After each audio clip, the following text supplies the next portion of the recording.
Hi అండి, welcome back to my channel. నేను మీకు కల్పనానండి. ఎలా ఉన్నారండి? అందరూ బాగున్నారా? మేమైతే బాగున్నామండి. మీరు అందరూ బాగుండాలని మనస్ఫూర్తిగా కోరుకుంటున్నాను. ముందుగా ఇవాళ వీడియోలో బెండకాయతో మసాలా కర్రీ చేసి చూపిస్తున్నానండి. ఎప్పుడు మనం బెండకాయ పులుసు, బెండకాయ పచ్చడి అవే కాదు కదా, కొత్తగా కూడా చేయాలి. పిల్లలు ఇష్టంగా తినాలంటే కొత్త కొత్త ఐటమ్స్ మనం కనిపెట్టి చేయాలండి. దీంతో నేను బెండకాయ మసాలా కర్రీ అయితే చేస్తున్నాను. దానికోసం నేను లేతకాయలు తీసుకున్నానండి. చూడండి, నేను ఒక ½ కిలో తీసుకున్నాను. వీటిని శుభ్రంగా కడిగేసి వాష్ చేసి పెట్టేసుకున్నానండి. వాష్ చేసి పెట్టేసుకొని ఇప్పుడు మనం దీన్ని కొంచెం ఈ సైడు ఆ సైడ్ తీసేసి, కొంచెం పెద్ద సైజేనండి, ఇలా కట్ చేసేసుకోవాలి. ఈ మాత్రం సైజు ఉండాలి మనకి. ఈ మాత్రం సైజు అనేది మనం కట్ చేసుకోవాలి. మరీ చిన్నవి ఉంటే బాగుండవు కదండి. అందుకని నేను ఈ మాత్రం సైజు అయితే కట్ చేసుకుంటున్నాను.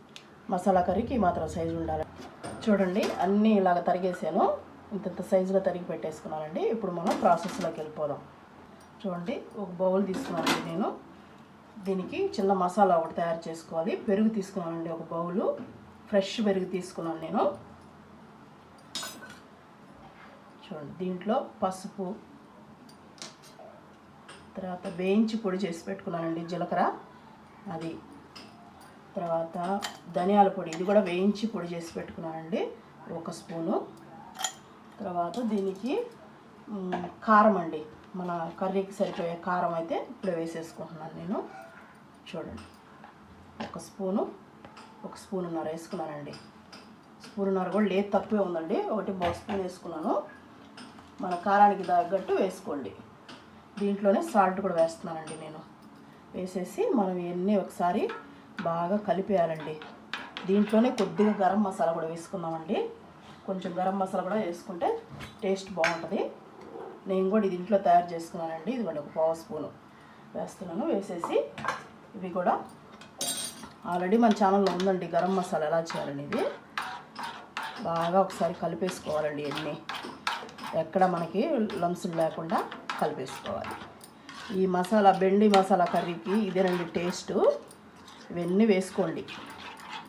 బాగా కలిపేసి దీన్ని కూడా ఒక పక్కన పెట్టేసుకుందామండి. బాగా ఈ మసాలాలన్నీ పెరుగు పట్టేస్తుంది. ఈ లోపల మనం బెండకాయల సంగతి వేయించేసుకుందాం, సరేనండి. స్టవ్ అంటించేసుకుని ఒక బాండ్లు అయితే పెట్టేసుకున్నానండి. దాంట్లో ఆయిల్ 1 స్పూన్ వేసుకున్నాను. కొంచెం ఆయిల్ హీట్ అవనిద్దామండి. కొంచెం మనకి హీట్ అయిన తర్వాత ఈ బెండకాయ ముక్కలు ఉన్నాయి కదా, ఇవన్నీ వేసేసుకున్నామండి. వేసేసుకొని దీంట్లోనే కొంచెం ఉప్పు, దీంట్లో కూడా మనకు బెండకాయ మెత్తబడుతుంది కదండి, అందుకోసం నేను దీంట్లో కూడా కొంచెం వేస్తున్నాను. ఎక్కువ అవసరం లేదండి, బెండకాయ మెత్తబడేదాని కోసమే. కొంచెం పసుపు కూడా వేస్తున్నాను.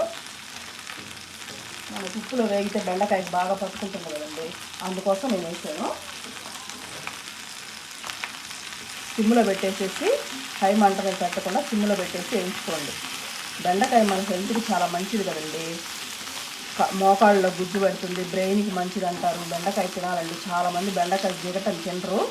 ఇలాగ చేయండి, ఖచ్చితంగా జిగట అనేదే ఉండదు, మీకు బాగా వస్తుంది బెండకాయ అనేది.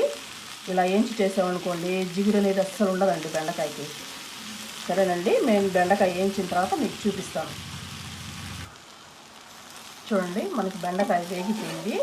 ఇప్పుడు మనం తీసేసి ఒక ప్లేట్లో పెట్టేసుకున్నాం. చూడండి, బాగా వాడిపోయిందండి బాగా. ఇప్పుడు మనం ఒక ప్లేట్లో పెట్టేసుకోవాలి. ఇన్ని ప్లేట్లో పెట్టేసుకొని, సరే కదా, ఇప్పుడు అదే బాండ్లు పెట్టేసుకోవాలండి. ఇవి పక్కన పెట్టేసుకొని, ఇప్పుడు ఆయిల్ వేస్తున్నానండి.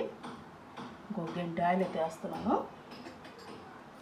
కొంచెం ఆయిల్ హీట్ అవనిద్దాం. చూడండి, ఆయిల్ హీట్ ఎక్కిందండి. ఇదిగోండి, ఒక 3 పచ్చిమిర్చి ఇలా చీల్చుకున్నానండి, వేసేసుకున్నాం. ఒక ఎర్రగడ్డ అండి, సన్నగా కట్ చేసుకున్నాను, పెద్దది. కరివేపాకు వేసేసి కొంచెం వేపుకోవాలండి. ఎర్రగడ్డ కొంచెం కలర్ రావాలి, అప్పుడు దాకా వేపుకోవాలండి. సన్నగా దొరుకుతున్నామంటే బాగా తొందరగా వేగిపోతుంది, మన కర్రీలో కలిసిపోతుందండి. అందుకని నేను సన్నగా తరిగాను. చూడండి, మనకి ఆనియన్ బాగా వేగిపోయింది, పచ్చిమిర్చి ఆనియన్ అన్నీ. ఇప్పుడు మనం దీంట్లో టమాటా అండి, ఒక పెద్ద టమాటా తీసుకొని మిక్సీ పట్టుకున్నాను నేను. ఇది వేసేసుకొని టమాటా పచ్చివాసన పోయి బాగా ఆయిల్ పైకి తేలే వరకు కుక్ చేసుకుందామండి. టమాటా బాగా ఈ పేస్ట్ ఏగితేనే మనకి ఈ బెండి మసాలా కర్రీ చాలా బాగుంటుంది. అందుకని స్లోగా వేపుకుందామండి. టమాటా కూడా బాగా వేగిపోయిందండి. ఇప్పుడు మనం కస్తూరి మేతి అంటారు కదా, అదైతే తీసుకుంటున్నానండి. ఇదిగోండి, తీసుకొని కొంచెం చేతులు వేసి ఇలా అన్నామంటే మనకి బాగా పొడి అయిపోతుందండి. ఇప్పుడు మనం దీన్ని కూడా ఒకసారి బాగా కలిపేసుకొని, సూపర్ మార్కెట్లో అమ్ముతారండి కస్తూరి మేతి అని, టేస్ట్ బాగుంటుంది అది వేసుకుంటే. ఇప్పుడు మనం పెరుగు కలిపి పెట్టుకున్నాం కదా, ఈ పెరుగు అయితే వేసేసుకున్నాం.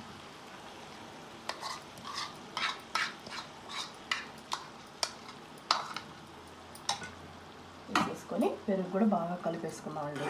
ఈ టమాటా పేస్టులో బాగా కలిపేసుకున్నాం. పెరుగు కూడా కొద్దిగా కుక్ అవ్వాలండి. కుక్ అయినిద్దాం. చూడండి, ఒక నిమిషం తర్వాత మనం బెండకాయలు కూడా వేసేసుకుందామండి. మసాలాలో బెండకాయలు కూడా వేసేసి ఒకసారి బాగా కలుపుకుందాం. ఉప్పు ఒకసారి చెక్ చేసుకోండి, ఒకవేళ సాలకపోతే ఈ టైంలో వేసుకోవచ్చండి. బాగా కలిపేసుకొని ముందు ఒకసారి మనం నీళ్లు పోసుకుందామండి. మన కర్రీకి తగినంత నీళ్లు ఒక హాఫ్ గ్లాస్ పోసానండి నేను.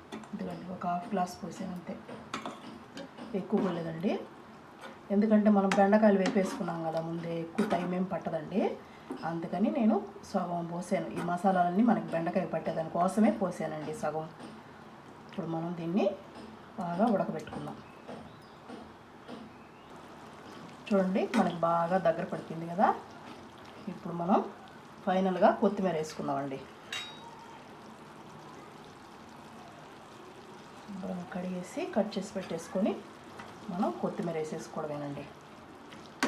మనకి బెండి మసాలా కర్రీ అయితే రెడీ అయిందండి. చూడండి ఎలా ఉందో చూపిస్తున్నాను మీకు. చూసారా ఎంత బాగుందో? తప్పకుండా మీరు కూడా ట్రై చేసి నాకు ఎలా వచ్చిందనేది కామెంట్ చేయండి. ఇది అన్నంలోకే కాదండి, చపాతీల్లో కూడా చాలా బాగుంటుంది. సరేనండి, చూసారు కదా ఎంత బాగుందో. ఇవాళ వీడియో ఇదేనండి. నచ్చినట్టయితే లైక్ చేయండి, ఛానల్ సబ్స్క్రైబ్ చేసుకోండి.